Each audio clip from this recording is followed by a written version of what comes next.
Hello friends, എല്ലാവർക്കും Sunitha kitchen ബ്ലോഗിലേക്ക് സ്വാഗതം. ഇന്ന് എല്ലാ വീട്ടമ്മമാർക്കും ഉപകാരപ്പെടുന്ന കുറച്ച് നല്ല നല്ല ടിപ്സുകളായിട്ടാണ് വന്നിരിക്കുന്നത്. അപ്പം നിങ്ങളെല്ലാവരും വീഡിയോ സ്കിപ്പ് ചെയ്യാതെ കാണണം. ഇതുവരെ എന്നെ സപ്പോർട്ട് ചെയ്ത എൻ്റെ എല്ലാ കൂട്ടുകാർക്കും ഒരുപാട് നന്ദിയുണ്ട്. ഇനിയും എല്ലാവരും ഒന്ന് സപ്പോർട്ട് ചെയ്യുക. പുതിയ കൂട്ടുകാർ ആരെങ്കിലും വീഡിയോ കാണുന്നുണ്ടെങ്കിൽ ഒന്ന് സബ്സ്ക്രൈബ് ചെയ്യണേ. അതുപോലെ തന്നെ ലൈക്ക് ചെയ്യാൻ ആരും മറന്നു പോകല്ലേ. അപ്പോൾ ഇന്നത്തെ ആദ്യത്തെ ടിപ്സ് ഒന്ന് കണ്ടാലോ. നമ്മൾ തേങ്ങയൊക്കെ ചിരകാൻ വേണ്ടി തേങ്ങ പൊട്ടിക്കുമല്ലോ. അപ്പോൾ അതൊരു പല ഷേപ്പിൽ പൊട്ടിക്കഴിഞ്ഞാൽ നമുക്ക് ആ തേങ്ങയൊക്കെ ചിരകിയെടുക്കാൻ ഭയങ്കര ബുദ്ധിമുട്ടായിരിക്കും. അപ്പം നമുക്ക് ഈ ഒരു തേങ്ങ പൊട്ടിക്കുമ്പോൾ ഒരേ ഷേപ്പിൽ തന്നെ നല്ല ഭംഗിക്ക് തന്നെ നമുക്ക് പൊട്ടിച്ചെടുക്കാൻ വേണ്ടിയുള്ള ഒരു കുഞ്ഞ് ടിപ്സാണ് കേട്ടോ. അപ്പം നമ്മളൊരു തേങ്ങ എടുക്കുമ്പോൾ അതിനെ ഒരു 3 കണ്ണുള്ള ഭാഗം കാണും കേട്ടോ. നമുക്ക് ആ ഒരു വെള്ളമൊക്കെ നമുക്ക് കുടിക്കേണ്ട ഭാഗം. അപ്പോൾ അതിൻ്റെ ആ ഒരു നേർക്ക് തന്നെ ഇതുപോലെ ഒരു 3 വരയും കാണും.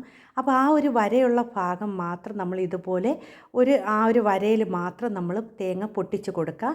അപ്പം ഞാൻ ദാ ഇവിടെ ആ ഒരു ആദ്യത്തെ ഒരു സൈഡിലുള്ള ഒരു വരയിലേക്ക് ആദ്യം ഒന്ന് പൊട്ടിക്കുകയാണ്.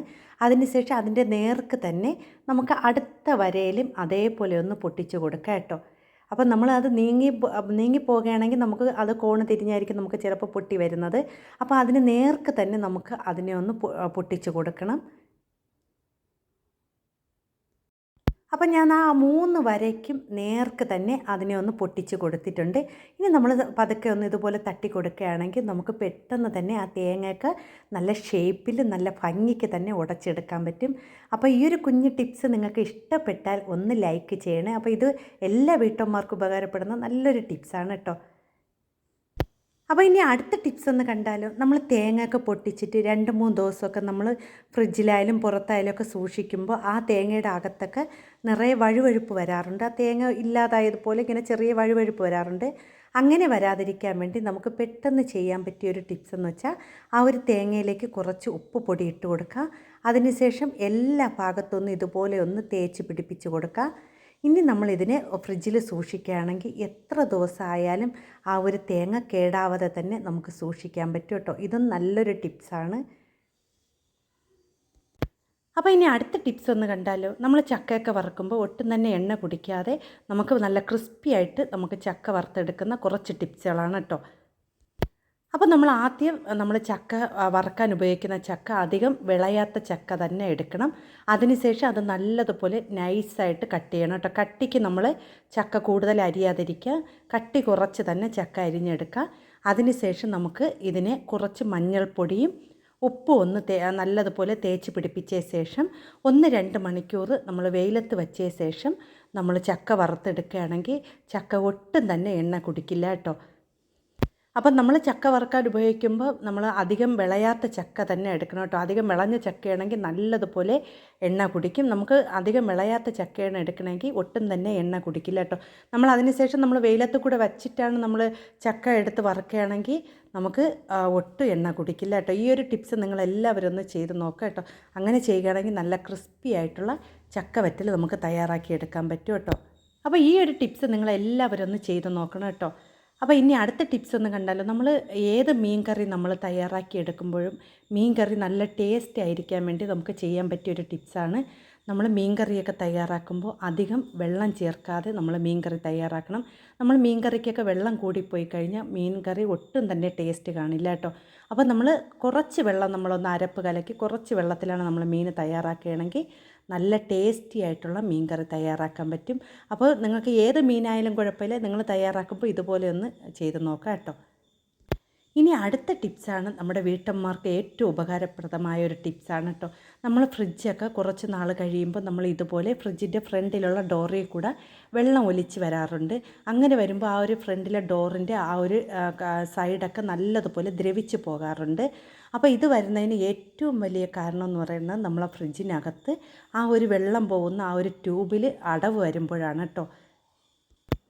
അപ്പോൾ ഞാൻ ഇവിടെ ആ ഒരു ഫ്രിഡ്ജിൽ നമ്മൾ വെള്ളം ഐസ് വെള്ളം അലിഞ്ഞു പോകുന്ന ആ ഒരു ഭാഗത്ത് നിറയെ അഴുക്ക് പറ്റി പിടിച്ചിരിക്കുമ്പോൾ നമുക്ക് ആ ഒരു വെള്ളം അതിൻ്റെ ആ ഒരു കുഴലിൽ കൂടെ പോകാതെ നമുക്ക് പുറത്തിങ്ങി വരാറുണ്ട്.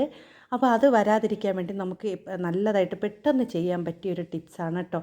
അപ്പോൾ ഇതുപോലെ നമുക്ക് അഴുക്ക് പറ്റി പിടിച്ചിരിക്കാതെ ഇടയ്ക്കിടയ്ക്ക് നമ്മൾ ഇതുപോലെ ഒന്ന് ചെയ്ത് കൊടുക്കുകയാണെങ്കിൽ ഒട്ടും തന്നെ ആ ഫ്രിഡ്ജിൻ്റെ പുറത്തുനിന്ന് വെള്ളം വരില്ല കേട്ടോ. ആദ്യം നമ്മൾ ചെയ്യേണ്ടത് ഫ്രിഡ്ജ് ഓഫ് ചെയ്തിടുക. അതിനുശേഷം നമുക്ക് ഇതുപോലത്തെ ഒരു വയർ കഷ്ണം എടുക്കാം കേട്ടോ. അപ്പോൾ നീളത്തിനൊന്ന് എടുക്കണം കേട്ടോ നമ്മൾ എടുക്കുമ്പോൾ. നമുക്ക് ആ ഒരു കുഴലിൽ അത്രയും നമുക്ക് ഇട്ട് കൊടുക്കാൻ വേണ്ടിയാണ്. അതിനുശേഷം നമുക്ക് ഈ ഒരു ട്യൂബിലേക്ക് ഇതുപോലെ ഒന്ന് ഇറക്കി കൊടുക്കാം. ഇങ്ങനെ ഇറക്കി കൊടുത്തതിന് ശേഷം നമുക്ക് അതിനെ താഴ്ത്തിയും ഉയർത്തിയും നല്ലതുപോലെ എല്ലാ സൈഡിലുള്ള അഴുക്കും ഒന്ന് ഇളക്കി കളയാം കേട്ടോ. അപ്പോൾ ഇതുപോലെ ഒരു 4-5 പ്രാവശ്യം ഇതുപോലെ ഒന്ന് ഇങ്ങനെ ചെയ്യുകയാണെങ്കിൽ എത്ര അഴുക്കുണ്ടെങ്കിലും ആ ട്യൂബിലുള്ള അഴുക്കെല്ലാം നമുക്ക് അത് പോയി കിട്ടും കേട്ടോ. അപ്പോൾ നിറയെ അഴുക്ക് പറ്റി പിടിച്ചിട്ടിരിക്കുകയായിരിക്കും, നമുക്ക് അതുകൊണ്ടായിരിക്കും വെള്ളം ഇതുപോലെ ഒന്ന് വരുന്നത്. അപ്പോൾ നമ്മൾ ഇതുപോലെ ഇടയ്ക്കിടയ്ക്ക് നമ്മൾ ഇതുപോലെ ഒന്ന് വൃത്തിയാക്കി കൊണ്ടിരിക്കണം. അപ്പോൾ നിങ്ങൾ എടുത്തപ്പോൾ തന്നെ അറിയാൻ അതിൽ നിറയെ അഴുക്ക് പറ്റി പിടിച്ചിട്ടുണ്ട്. ഇനി നമുക്കിതിലേക്ക് കുറച്ച് വെള്ളം ഒന്ന് ഒഴിച്ചു കൊടുക്കാം. അപ്പോൾ ഞാൻ ഇവിടെ ഒരു ഗ്ലാസ്സിലേക്ക് വെള്ളം എടുത്ത് നല്ലതുപോലെ ഒന്ന് ഒഴിച്ചു കൊടുക്കുകയാണ്. അപ്പോൾ ആ അഴുക്കെല്ലാം നല്ലതുപോലെ അങ്ങ് പോയി കിട്ടും. അപ്പോൾ നമുക്ക് കുറച്ച് വെള്ളം കൂടുതൽ ഒഴിച്ച ശേഷം ആ സൈഡിലുള്ള അഴുക്കെല്ലാം ഒന്ന് വൃത്തിയാക്കി കൊടുക്കാം കേട്ടോ. അപ്പോൾ ഇങ്ങനെ ചെയ്യുകയാണെങ്കിൽ നിറയെ അഴുക്കെല്ലാം അതിൻ്റെ ആ ഒരു ബേക്കിലുള്ള ആ ട്രായിലേക്ക് വന്ന് വീണിട്ടുണ്ട്. ഇനി നമുക്ക് അതിനെ എടുത്ത് നല്ലതുപോലെ ഒന്ന് കഴുകി വൃത്തിയാക്കണം കേട്ടോ. അപ്പോൾ നിങ്ങൾക്ക് ഈ വീഡിയോ കാണുമ്പോൾ തന്നെ അറിയാം, ആ ഒരു കുഴലിലിരുന്ന അഴുക്കെല്ലാം ഇതിൽ വന്നിട്ടുണ്ട്. നല്ലതുപോലെ അഴുക്ക് പറ്റി പിടിച്ചിരുന്നിട്ടുണ്ട് കണ്ടോ. ഇങ്ങനെ വരുമ്പോഴാണ് നമ്മുടെ ആ ഒരു ഫ്രിഡ്ജിൻ്റെ ഫ്രണ്ട് ഡോറിൽ കൂടെ ഇത് വെള്ളം ഇതുപോലെ വരുന്നത്. അങ്ങനെ വരികയാണെങ്കിൽ ഫ്രിഡ്ജൊക്കെ പെട്ടെന്ന് തന്നെ കംപ്ലൈൻ്റ് ആവും കേട്ടോ. ഇനി നമുക്ക് ഇതിനെ ഒന്ന് നല്ല വൃത്തിയൊന്ന് നമുക്ക് സോപ്പൊക്കെ ഉപയോഗിച്ചൊന്ന് ഈ ഒരു ട്രാ കഴുകി എടുത്തുകൊണ്ട് വരാം കേട്ടോ. അപ്പോൾ നമ്മൾ ഇതുപോലെ തന്നെ ഇടയ്ക്കിടയ്ക്ക് നമ്മൾ ഈ ഒരു ഇതുപോലെ ഒന്ന് വൃത്തിയാക്കി കൊണ്ടിരിക്കണം കേട്ടോ. അപ്പോൾ ഞാൻ ഇവിടെ ഇതെല്ലാം ഒന്ന് കഴുകി എടുത്തുകൊണ്ട് വന്നിട്ടുണ്ട്. ഇനി നമ്മൾ ഇതിനെ ആ ഒരു ബേക്കിലോട്ട് ഒന്ന് ഫിറ്റ് ചെയ്ത് കൊടുക്കാം. നമുക്ക് ഇതുപോലെ ഒന്ന് വെച്ച് കൊടുക്കാം. അപ്പോൾ ഇപ്പോൾ നിങ്ങൾക്ക് കാണുമ്പോൾ തന്നെ അറിയാം കേട്ടോ, വെള്ളം തുള്ളി തുള്ളിയായിട്ട് നമുക്ക് അതിലേക്ക് വീഴുന്നുണ്ട്. ഒട്ടും തന്നെ അടവില്ലാതെ തന്നെ വെള്ളം നല്ലതായിട്ട് അതിലേക്ക് പോകുന്നുണ്ട് കേട്ടോ. അപ്പോൾ നിങ്ങൾ ഇതുപോലെ എല്ലാവരും ഒന്ന് ചെയ്യുക. നമ്മൾ ഇടയ്ക്കിടയ്ക്ക് ഫ്രിഡ്ജിൻ്റെ ഈ ഒരു ആ ഒരു ഹോളിലൊക്കെ നല്ലതുപോലെ ഇട്ട് നല്ലതുപോലെ കഴുകി വെള്ളം വീത്തി ഇതുപോലെ കൊടുത്താൽ മതി കേട്ടോ. എത്ര അഴുക്കുണ്ടെങ്കിലും അത് അതിൻ്റെ ഇടയിൽ കൂടെ ഇങ്ങനെ വന്നോളും. അപ്പം നിങ്ങൾക്ക് ഇന്നത്തെ ഈ ഒരു വീഡിയോ ഇഷ്ടപ്പെട്ടെന്ന് കരുതുന്നു. വീഡിയോ ഇഷ്ടപ്പെട്ട ലൈക്ക് ചെയ്ത് സപ്പോർട്ട് ചെയ്യുക. പുതിയ കൂട്ടുകാർ ആരെങ്കിലും വീഡിയോ കാണുന്നുണ്ടെങ്കിൽ ഒന്ന് സബ്സ്ക്രൈബും കൂടി ചെയ്ത് സപ്പോർട്ട് ചെയ്യാൻ മറന്നു പോകല്ലേ. അപ്പോൾ എല്ലാവരും ഒന്ന് വീഡിയോയ്ക്ക് ലൈക്ക് ചെയ്യണേ.